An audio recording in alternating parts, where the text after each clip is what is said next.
I just came back from an awesome adventure in Fernie, BC, doing an event video, and while I was shooting it, I was thinking it'd probably be good to do a tutorial on shooting event coverage. So I'm gonna be talking about what's valuable as an event video, what you should be shooting coming from the editor's perspective, and what is the best stuff to get to make an entire video thing. Like what's like the most important.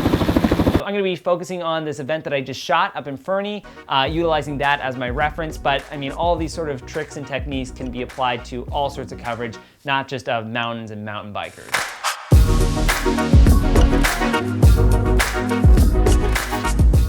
So the first thing I'm gonna cover is your shots. We're gonna start off wide and going close. So we're gonna start off with establishing shots, those big wide shots to establish the scene. So basically you wanna get like at least like 1 to 5 establishing shots. So something to cut into your scene and maybe to cut out. So maybe you're shooting a wedding at somebody's house.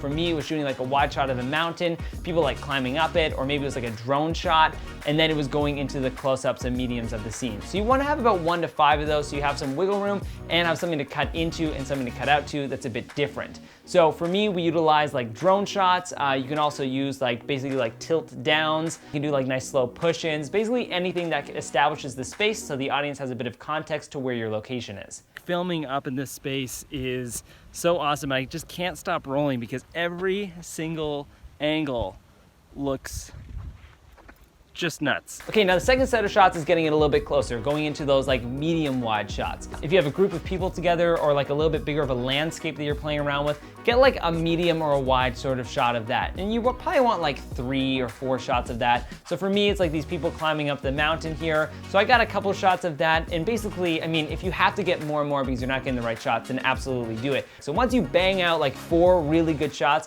you probably don't need too many more of those surroundings. And then we're gonna punch into those like close-up moments. So getting in like nice and tight. And with those nice and tight moments you wanna get is the shots of like people's expressions, reactions, laughter, happiness, people really reacting to like what's going on. And you get those from like close-ups and mediums. The really good stuff is like people like handshakes, people like doing handshakes, high fives, any sort of laughter or surprise, excitement, maybe moms crying in the back of somebody's wedding.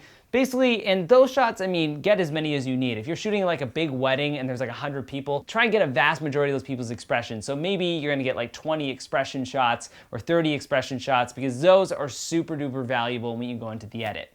And then the next thing that you guys wanna get is your like super close-ups, maybe even macro shots of details. Details are the most important thing, I think, for any sort of event video, because whoever's hosting this event or wherever you're going, if it's in an exotic location or somebody set up like this big wedding, you want to capture those little details that they really tried to fight for these people to experience. So whether it's like the forks on the table, the way the glitter's kind of sprinkled across like the floor, whatever it is, you really want to capture those details because it's really going to explain to your audience the little moments and those little things that really fill the whole scene. And I'd recommend getting at least like 15 of those shots per setup. So if you're in like a dining room, get a shot of like the fork, the cup, the spoon, the blanket, a little like piano in the corner, all of that stuff really builds a scene super well. As a quick disclaimer, this series and this method of shots works per scene, not for the entire video. So for instance, let's say we're shooting in a bedroom. I would use my wide, medium, and close-up method for everything that happens in that bedroom.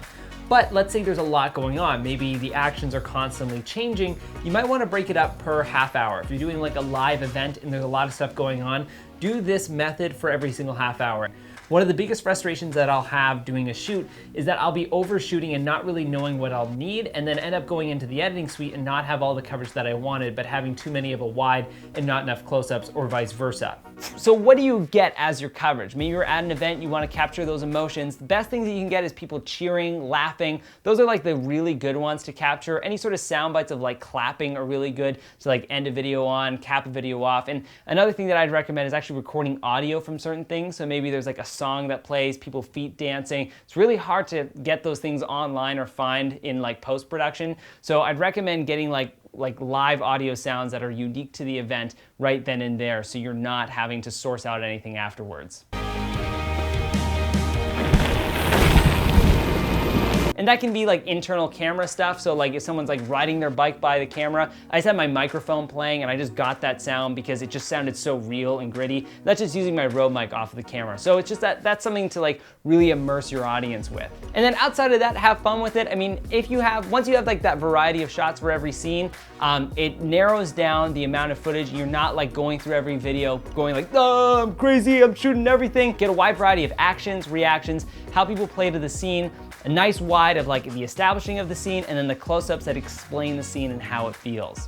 Hopefully that helps you guys out. It's helped me out so much when I do my coverage. I mean, it's always in the back of my mind now. I don't have to have a list in front of me anymore. And once you learn how to do these shots over and over and over again, you have to edit them together, you're gonna get a bit of a vibe and flavor of what works best for your work and what works best for your edits.